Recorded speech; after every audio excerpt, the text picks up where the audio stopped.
For my warm-ups, I always use the fast warm-up map by Leander. I think I'm pronouncing that right. Who knows? Who cares? I'll link it in the description. It's the best map out there right now, 100%. But I just load into the server, I run up to the bots, and then I take the USB, and I just start tapping like side to side while standing still.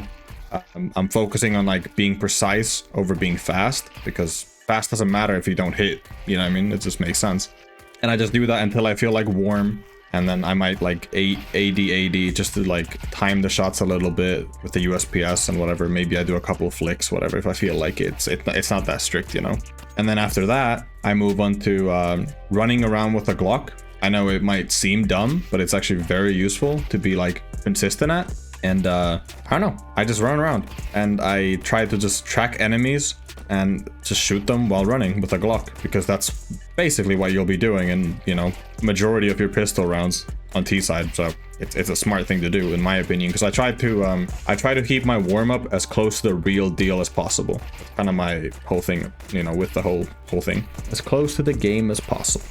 And then after the Glocks, or after the Glock strafing / running, whatever, I do AK spray transfers just to get comfortable. Especially in the morning, you've just woken up, maybe you had breakfast, maybe you haven't had your cup of coffee yet. Like, you might feel a bit inconsistent, but spray transfers are really important to learn. And they give me multi-kills, like, in most games. So, like, why not? You know, just learn it. Because you're not always going to be peaked one by one. Or you're going to be peaked from 2 different angles at almost the same time, and you have to transfer. You don't have the time to like stop shooting and then spray again, you know? Learning how to spray transfer effectively, really important. And I always warm it up, so they better hit.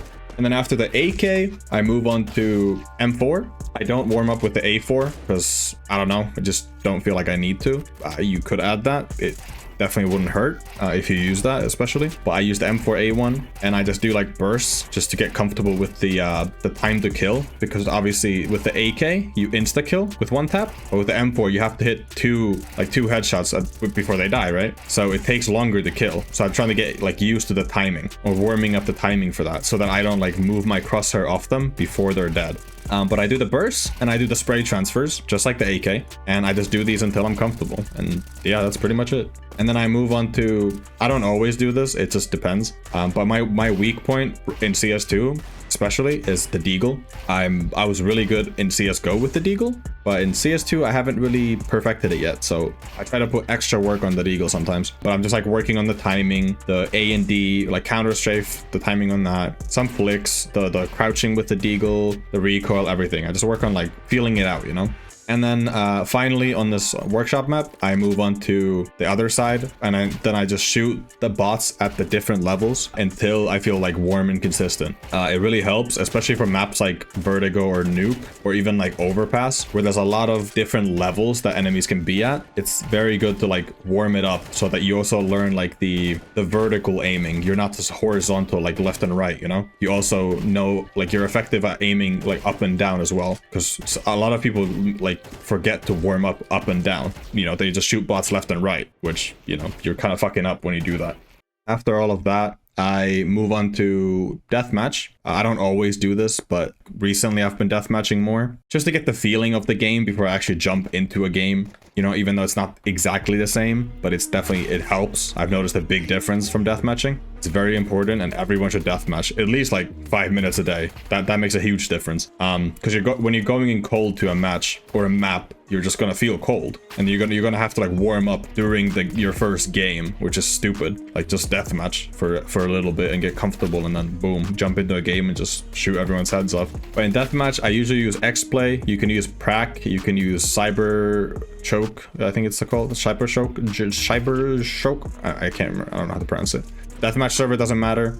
I usually do pistol deathmatch first, because pistol rounds are very important, and it's like a different sort of aiming. And also when they're running around with pistols, they run at different speeds, like they're faster. So you also want to get used to like shooting people when they're running around with pistols, because they're just faster, they're swinging everything, they're tapping, they're fucking running at you with a Glock spraying.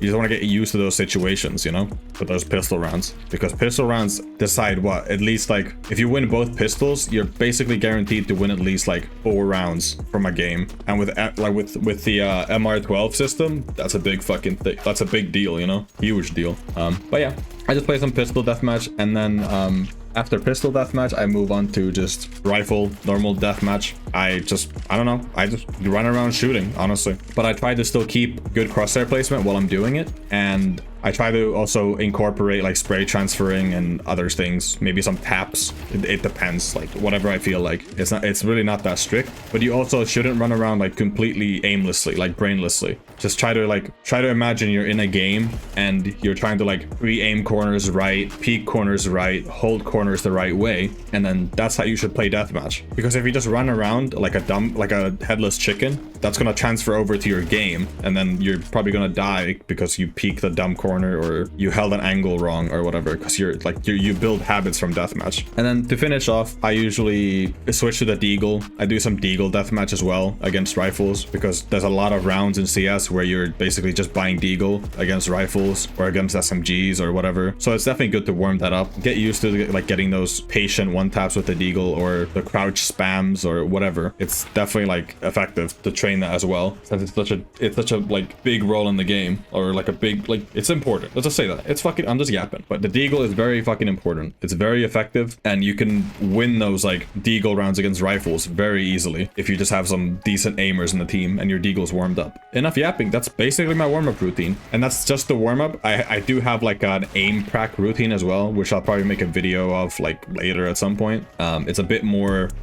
work, you know. It takes a bit longer because this is just a warm-up. Obviously the aim prac thing is completely different. I got nothing else for you guys. More videos coming. I'm gonna go drink some Monster or something. You guys have a great day. Thanks for stopping by at the video on the YouTubes, and yeah, I hope this helps, or I hope it helped, and I hope you guys will become crispier aimers and all kinds of stuff from this, maybe. Also, just to add one thing before I go, you don't have to do things exactly how I did it, you know. Just, you can take things and then like add them to your own routines and whatever, like whatever works for you. Also, like if you're an opper, obviously add some op DM and op flicks and whatever, angle holding and all that sort of stuff, right? I personally don't op in CS2, so I don't add it, but add it, you know. But yeah, I mean, that's common sense, I guess. But yeah, have a good day, boys. I'm out. Peace. Rat going meow.